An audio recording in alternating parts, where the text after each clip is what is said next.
Bryce Mitchell is back after nearly exactly a year. And you go all the way back when I was talking about Bryce Mitchell and Josh Emmett. My prediction for that fight was nearly prophetic, that if Bryce sleeps on Josh Emmett for a split second, he's going to get clipped and he's going to sleep.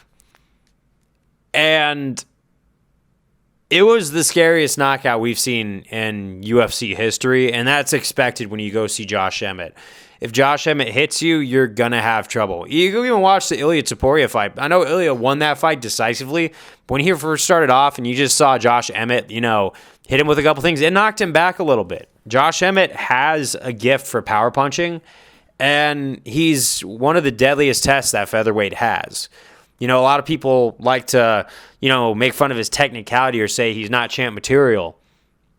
If you don't get past Josh Emmett, the title's out of the picture for you.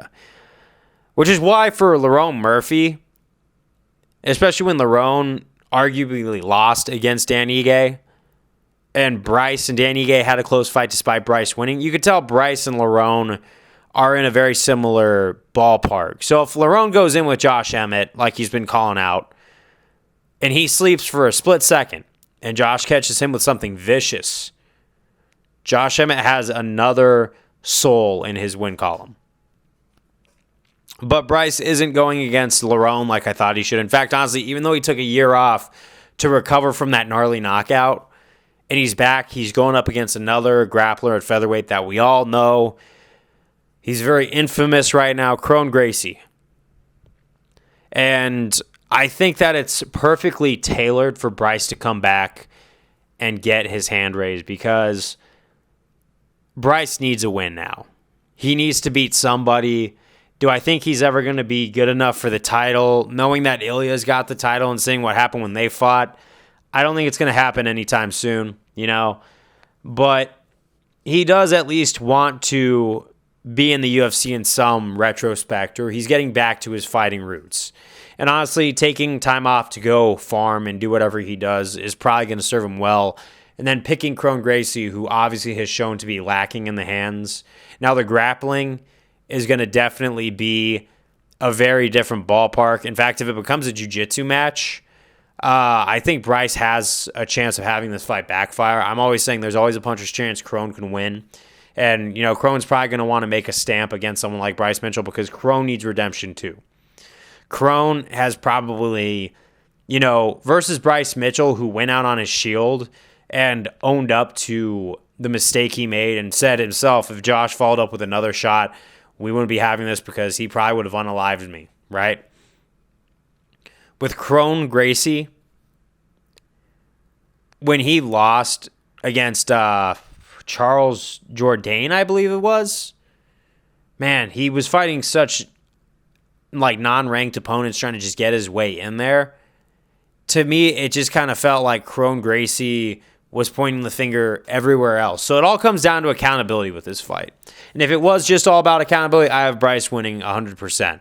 Because Kron has honestly shown that you can't really inherit a legacy. I know he's a Gracie, but, a lot of the Gracies had a lot of ownership. A lot of the Gracies were very headstrong and understood where they went right and wrong.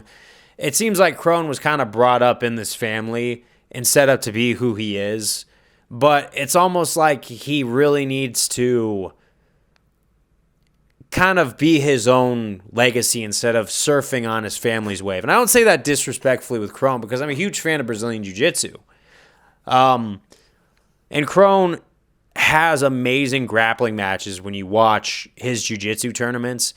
The guy is talented in his own right, but to get those skills to translate to MMA or to feel that you're supposed to come out on top when the game's evolved way past the martial art that your grandparents or your parents or your descendants, all of them founded and solidified into the UFC. You're going to have to really cement your own legacy. And I think for Kron, it shouldn't be, how do I just make pure jiu-jitsu in UFC? Because pure jiu-jitsu in UFC doesn't work anymore. How do I be like Charles Oliveira and work aspects of jiu-jitsu into my game and be my own story? That's going to be his own thing. So am I counting him out 100%? No. But I really would say that Bryce Mitchell doesn't have as much to look himself in the mirror at as much as Kron does. For Kron, it's more like emotional and what's going on in his head. With Bryce, it's style. It's, what's he going to do next? It's like, is he going to evolve his style? Because I think maybe this Josh Emmett fight might have been good in the long term, like a blessing in disguise, might I add, because I think he realized the problem is that he is such a grappler. But if you look at his striking reels when he's working in the gym, I think it would help him to bring in better striking coaches. Because if he really dials in his striking, then 100% I have him winning this fight against Kron. Because it's not hard to outstrike the current versions of Kron Gracie that we have been seeing, especially when you're primarily a grappler.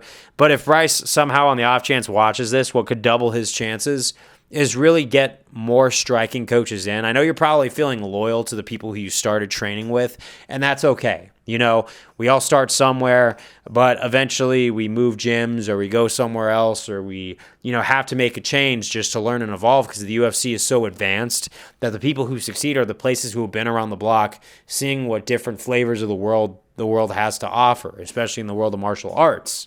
But for Bryce, I would just definitely say that, if you get a dialed-in striking coach and continue to work on that, I think you could get your hand raised. But we'll see where this goes because, like I said, if he doesn't evolve his game, Kron Gracie he's going to risk Kron Gracie having the best comeback story at featherweight, at least not in like a rankings perspective, but at least in like a retrospective perspective, and it's all going to be at Bryce Mitchell's expense. But that's all I got to say. Thanks for watching. Peace out. See you on the next one.